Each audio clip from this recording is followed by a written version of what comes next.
August 31st, 1971, representing the Oklahoma Christian College in taped legend historical interviews. This is Bernard A. Kellner, Oklahoma City, interviewing Professor Knight. He will tell you and explain to you some of the interesting lights of Tulsa in its growth and self-determination. Mr. Knight. Thank you, Mr. Kellner. My experience in the city of Tulsa and in the Tulsa Public School system goes back to about 1925, when I first became familiar with the Tulsa schools. At that time, I was principal of the high school at Hominy, Oklahoma, but moved to Tulsa in the fall of 1929. So my actual experience in the Tulsa Public Schools, acting as a principal in the school system, began in 1930, in the fall of 1930. At that time, the superintendent of schools was Dr. Merle Prunty. And prior to Dr. Prunty's becoming superintendent, the year that I came into Tulsa, Dr. P.P. Claxton had been the superintendent of the Tulsa Public Schools from 1921 to 1929 inclusive. Dr. Claxton was a former commissioner of education for the United States when he came to Tulsa. He had just terminated that assignment as the leader of the public school systems of America. So I would say from my introduction into the Tulsa schools that I had a very high opinion of the leadership that was present in Tulsa at the time that I came here. And I was, as a young man, was very much challenged by an opportunity to work in the public schools as a principal of an elementary school. I began here as a principal of an elementary school. Tulsa has always placed a high value on public education. The people in Tulsa wanted the best for their children, and they were willing to pay for it. They were willing to make a provision for it. And the history of Tulsa's public schools will show that the people of Tulsa have always exerted all of the influence possible, as well as voting the full limit of their taxable property to that end. So we've been very fortunate in Tulsa in having the support of the people who wanted the best for their children. I think that most of the citizens of Tulsa realize that the greatest resource that this community had was a human resources, namely its children. So they wanted to educate these children, because through this means then they could realize whatever their potential may be. So this applied not only to the public schools, but also to the universities and colleges in this community. Now, my experience, as I mentioned before, started as an elementary school principal, and I served 3 years in that capacity. And I learned a good many things about the administration of elementary schools during that time. Tulsa was unique in that they had built a system here that provided excellent basic foundation in the elementary field for the fundamentals upon which to build further education. Now, this was partly the result of the leadership not only of Dr. Claxton and Dr. Prunty, but also went a step prior to during Dr. Oberholzer's administration. He was here 4 years prior. They built a number of schools here in a unique manner to protect the welfare of the children by keeping them off the streets. And they built their schools on a grounds usually about a block wide and about 2 blocks in length. And they built the buildings on the perimeter of the plot of ground, and the interior was kept for playground purposes, which was completely surrounded in most instances by buildings. And they developed what is known as a platoon system of education. They divided the enrollment of a school into 2 platoons, with the children spending half the day doing basic homeroom subjects, and the other half a day they spent with special subjects such as science and library and physical education and music. This is the other half of the day that was spent with specialized subjects, and the other half of the day is spent with what we call the homeroom subjects, namely reading and writing and arithmetic, spelling, social studies, and this kind of a basic program that provided for what we call general education, something that had to do with improving all of the children by giving them a basic foundation in the fundamental subjects. Then the other half day was spent with special subjects where they could develop a special interest in art or music or science or physical education or library. All of these things came in the other half of the day. Well, half of the school, while they would be in the homeroom subjects, the other half would be in the special subjects, and vice versa in the afternoon. The children that were in the homeroom subjects in the morning would be in the special subjects in the afternoon, and vice versa. So we thought this was a very good plan to give a good elementary education. Now, the system provided not only for 6 years in the elementary school, well, I should say 7 years, including the kindergarten, but then following that would be 3 years of a junior high school, which would be grades 7, 8, and 9. And on top of that was a foundation of secondary education, namely grades 10, 11, and 12, which we identified as the senior high school. Now, in each of these divisions, a specialized, departmentalized program was developed. And of course, Tulsa always ranked high in these areas as well as in the elementary field. And in addition to being providing a program that met the state requirements, we also joined the North Central Association for secondary schools and colleges by meeting certain criteria which would lead toward an excellent program of education. So Tulsa qualified in early day for its secondary schools to be members of a nationally known accrediting association, that this community always provided the best that money could provide, that would give to the children the very best kind of education.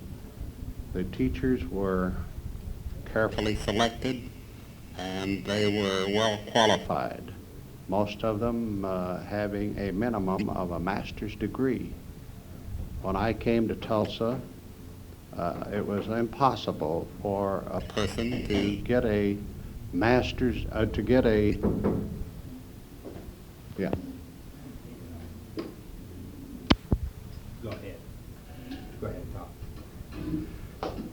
I was talking about the secondary schools of Tulsa and the high level of achievement that the children exhibited as a result of a well-planned program of education with well-qualified teachers giving direction and instruction to these young people. I might say that Tulsa was unique also in providing the physical facilities for the secondary schools.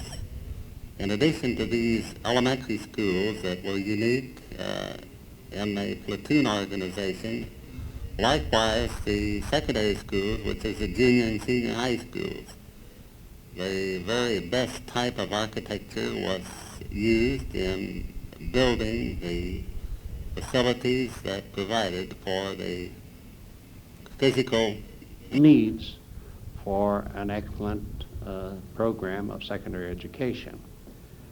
And as I mentioned before, Tulsa was readily accepted by the North Central Association, accrediting these schools as being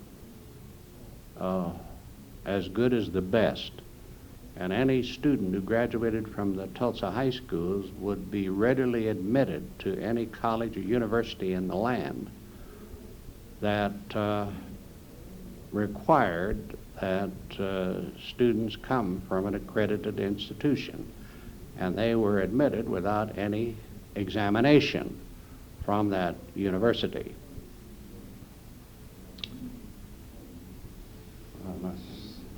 I don't know what else I should say. Go ahead.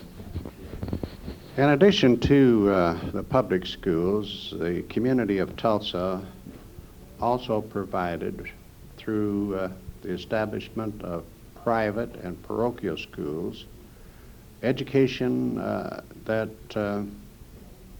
occurred at the will of those who were interested in developing these private parochial schools to provide the very best kind of education for the parents who chose for their children to send them to these particular schools. So I could say from my own observation and my experience in the intertransfer of children that the private and parochial schools in Tulsa were comparable to the public schools in providing for basic instruction in the elementary and secondary field. Now, on the university level, for a good many years, the education beyond the high school took place at Kendall College, or now Tulsa University, and also the business and professional schools in specialized fields such as business education. And we have a number of private business schools in Tulsa that made a considerable contribution to the lives of a good many of our graduates from high school, in that they followed their high school education with specialized training that led to a job or an occupation that they have followed with the oil industry and other industries within the city of Tulsa, meeting the needs of the community for specially trained children in the field of education beyond what the public schools provided through these specialized schools and colleges and universities.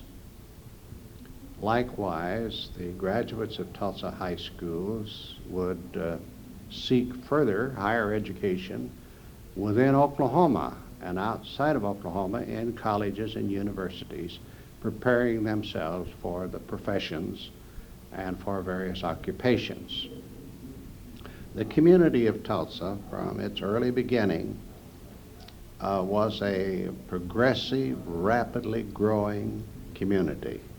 So it took a lot of effort and planning on the part of the citizens of Tulsa to sort of keep up with the stork, with the ever-increasing enrollment. I can recall when I came to Tulsa in 1930, the enrollment in the schools was somewhere around 30,000.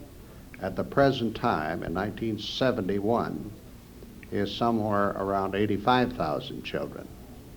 So this has been a gradual but regular growth in the enrollment of the schools, which parallel the growth of the city. I'd also like to mention another contribution that Tulsa points to with a great deal of pride is the creation of the new Oral Roberts University, which is religiously oriented, but it has a very fine program of education which provides for the development of not only the educational aspect of a person's growth, but also provided for his growth as a human being and as a religious interested citizen, that he got specialized training in this field in a great new university.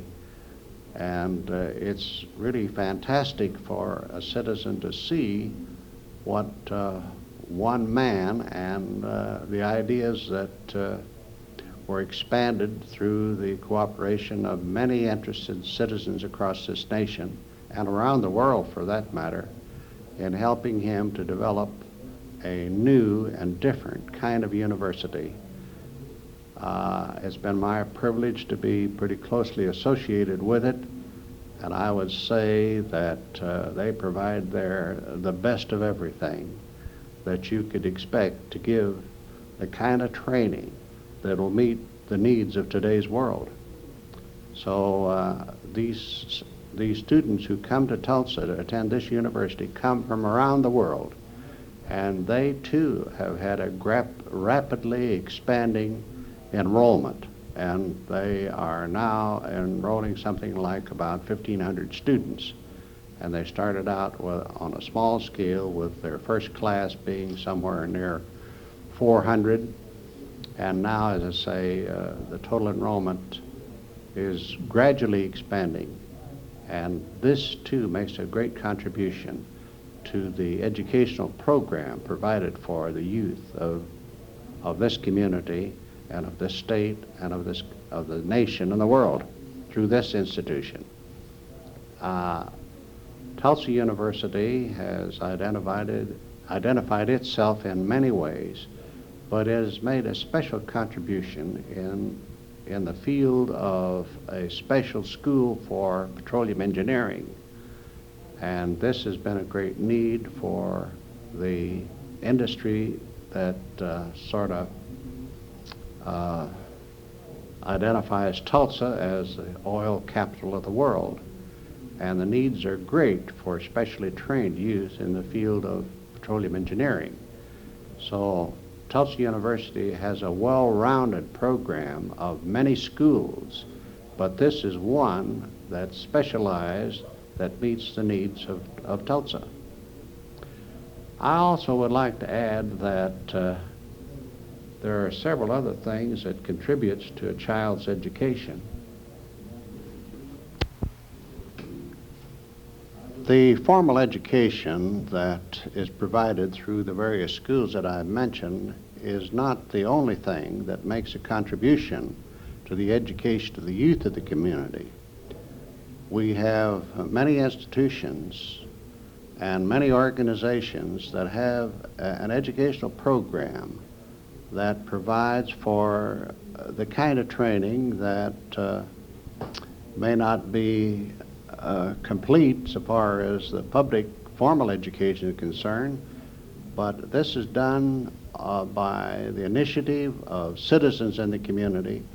I'm thinking about the YMCA and the YWCA that offer a program in Christian leadership and provide for physical as well as moral and spiritual education that comes through these two institutions. Likewise, the Girl Scouts, the Boy Scouts, and the Campfire Girls. And these all have a definite contribution, and the citizens of Tulsa have come forth in providing the means to make all of this possible. Then, in addition thereto, the citizens of Tulsa have developed a number of other institutions that have contributed to the enrichment that's possible for the education of our youth through taking advantage of the museums like the Philbrook Art Museum, Gilcrease, the Museum on American History, are rich in its resources to give the kind of stimulation and actual visualization of things that are important in the lives of people. So these two institutions have contributed greatly to the education of the youth of this community.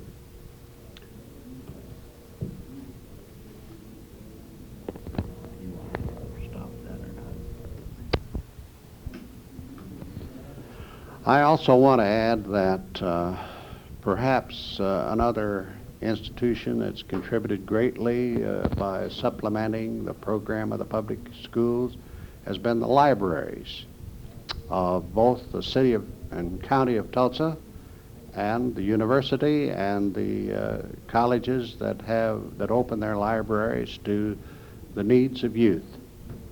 So these institutions have had a similar growth to the public schools in that the physical facilities have been improved, the number of books available, and the various subjects upon which information as well as resources have been gathered to make these institutions an ever increasing value to the youth who use them as a supplementary means to their education. So we have been blessed, I think, in Tulsa and Tulsa County with these resources that have been provided by citizens who have a great interest as well as a willingness to lend a hand and to give of their resources that youth may be benefited by experiences here that are provided through the institutions I've mentioned.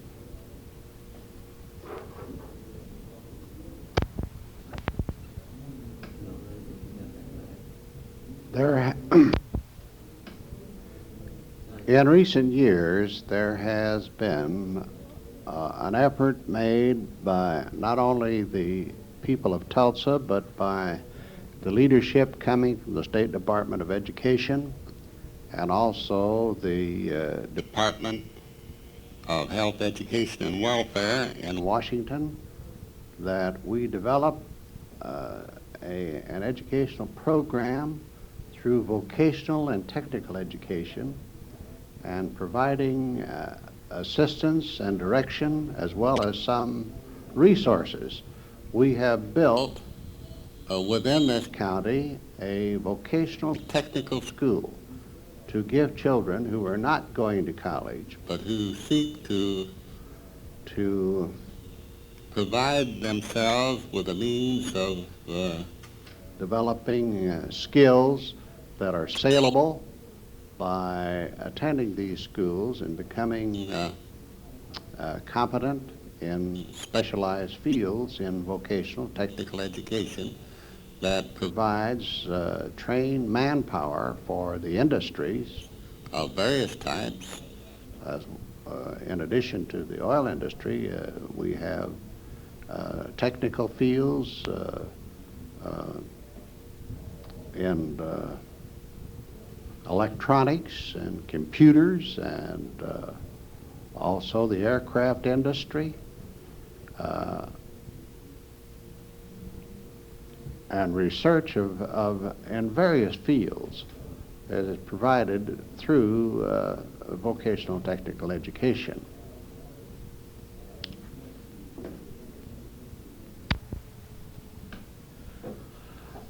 I'm certain that most parents have a feeling that they're concerned about the future and what it may hold for the youth, for their own children, and how to best prepare their children for tomorrow. This has always been a difficult problem. It's not anything new, but it seems to be particularly moving a little faster within the last 10 years or more. The technology that sort of defines our present environment, this new generation are going to have some challenges to meet. And to provide the right kind of education is not an easy matter. So we know that the only thing that is constant is change, and we must adapt to it. And I think that the public schools, as well as the colleges and universities and the community, are trying to provide the opportunities that will meet the needs of youth and provide them with the kind of education that make it possible for them to adjust to whatever the future may hold for the present generation that have not yet become workers or wage earners. There are a lot of unsolved social problems in America, as all of us recognize, and the only way to solve most of these problems is through education, giving the youth the benefit of the past, but also give them an opportunity to project into the future and to prepare themselves for whatever the future may hold for them. And I know there's been deep concern on the part of youth about their future as to whether or not it's going to be that which would bring them the kind of satisfaction that the parents would desire for them. Yeah.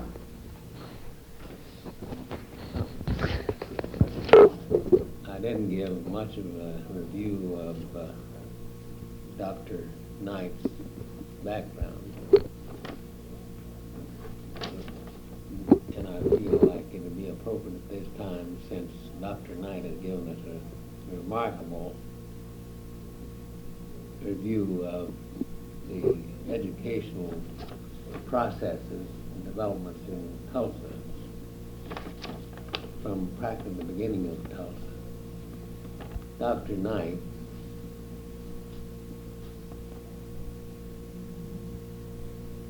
born in Fort Scott, Kansas, came to Oklahoma in 1925, graduated Kansas State in 1925 with a BS, and Columbia, New York College, 1930, an MA, master's degree, and Oklahoma University, 1945, a PhD. He served in the public schools as administrator in 1925 to 1969. And at one time was president of the Oklahoma Educational Association. I believe it was 1964-65. It's been most interesting and enlightening to sit here and hear Dr. Knight, R.W., reveal and give us the blow by blow what's happening in education in Tulsa. We're most thankful to you, Mr. Knight. This, again, is Bernard A. Kellner, Oklahoma City, interviewer, and this is 30.